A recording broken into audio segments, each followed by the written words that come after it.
Hi అండి, అందరికీ నమస్కారం. Welcome to mom's food eating kids. పిల్లల కంటికి కలర్ఫుల్గా కనపడుతూ కేవలం 1 గంటలోనే కుక్కర్లో చాలా సింపుల్గా అయిపోయే వెజ్ రైస్ని చూపిస్తున్నానండి. ఇలా చేసి పెట్టండి, హెల్దీ అండ్ టేస్టీగా చాలా బాగుంటుందండి. తక్కువ మసాలాతోటి పిల్లలు తిన్న పొట్టకి చాలా హాయిగా అనిపిస్తుంది.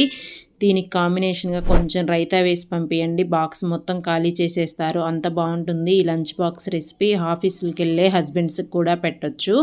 ఈ రైస్ కోసం ఇలాగా ఒక గిన్నెని తీసుకొని దానిలోకి 1.5 కప్పు బాస్మతి రైస్ వేసుకుంటున్నానండి. మీ దగ్గర ఇవి లేకపోతే రెగ్యులర్గా వాడుకునే రైస్ అయినా వాడుకోవచ్చు. వీటిని శుభ్రంగా ఒక 3 సార్లు కడిగి నీళ్లు పోసి ఒక 20 నిమిషాలు నానబెట్టుకోండి.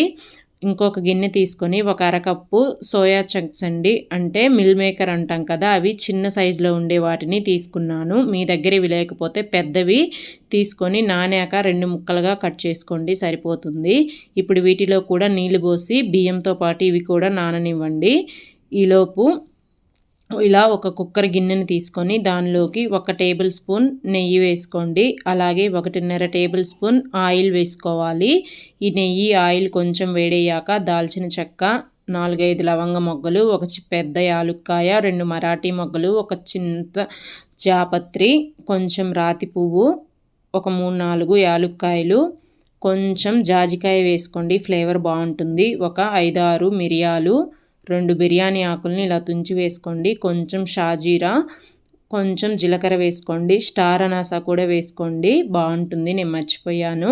ఇప్పుడు ఈ స్పైసెస్ అన్నీ ఈ నెయ్యి ఆయిల్లో 1 నిమిషం ఫ్రై అయ్యేటట్టు ఫ్రై చేసుకున్న తర్వాత దీనిలోకి ఒక పెద్ద ఉల్లిపాయని సన్నగా పొడవుగా కట్ చేసుకుని వేసుకోవాలండి.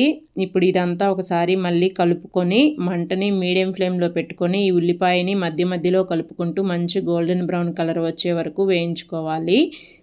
ఉల్లిపాయ ఇలా వేగిపోయిన తర్వాత దీనిలోకి ఫ్రెష్గా దంచిపెట్టుకున్న 1 టేబుల్ స్పూన్ అల్లం వెల్లుల్లి పేస్ట్ వేసుకోండి. అలాగే ఒక 3-4 పచ్చిమిరపకాయలని ఇలా సన్నగా కట్ చేసుకొని వేసుకోవాలి. ఇప్పుడు ఇదంతా ఒకసారి కలుపుకొని మూత పెట్టుకొని అల్లం వెల్లుల్లి పేస్ట్ బాగా ఫ్రై అయ్యే వరకు ఫ్రై చేసుకోండి. ఒక 2 నిమిషాల తర్వాత మూత తీసి ఇలా అంతా మళ్ళీ కలుపుకొని దీనిలోకి సన్నగా కట్ చేసి పెట్టుకున్న కొత్తిమీర, సన్నగా కట్ చేసి పెట్టుకున్న పుదీనా వేసుకోండి.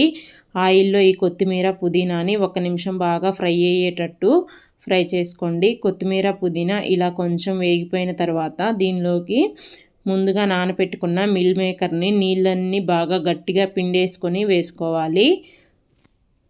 అలాగే 1 అరకప్పు పచ్చి బఠానీ వేసుకుంటున్నానండి. మీ దగ్గర ఇవి లేకపోతే ఉడికించినవి అయినా వేసుకోవచ్చు. 1/4 కప్పు క్యారెట్ ముక్కలు, ఒక 2 టేబుల్ స్పూన్ల స్వీట్ కార్న్ గింజలు వేసుకోండి.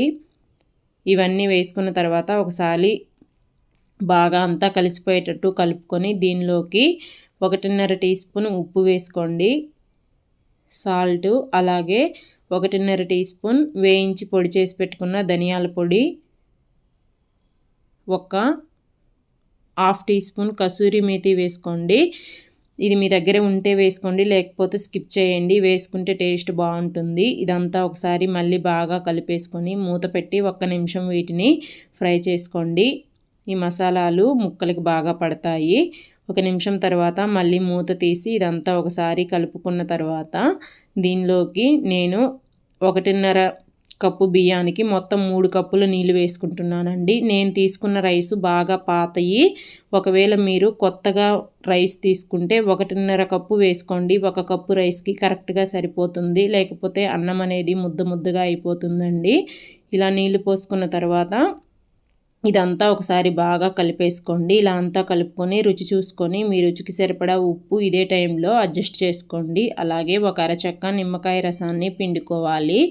ఇలా అంతా పిండుకున్న తర్వాత మళ్ళీ అంతా కలుపుకొని ఇప్పుడు ఈ నీళ్లు బాగా తెరిలే వరకు మరిగించుకోవాలి. నీళ్లు ఇలా బాగా తెరులుతూ ఉన్నప్పుడు మనం ముందుగా నానబెట్టుకున్న రైస్లో నుంచి నీళ్ళు ఏమీ లేకుండా వడకట్టేసుకొని ఇలా ఓన్లీ రైస్ మాత్రమే వేసుకోవాలి.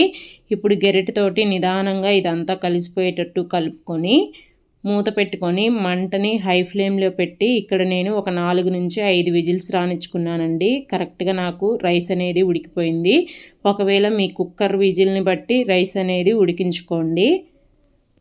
ఇక్కడ నేను 5 విజిల్స్ రానిచ్చుకొని కుక్కర్లోని గాలంతా పోయిన తర్వాత చూపిస్తున్నానండి. మూత ఓపెన్ చేసి చూసారా ఎలా ఉడికిపోయిందో రైస్ అనేది పువ్వుల్లాగా విచ్చుకొని. దీనిని వెంటనే కదపొద్దు, మళ్ళీ మూతను పెట్టేసి ఒక 10 నిమిషాలు పక్కన పెట్టేసుకోండి.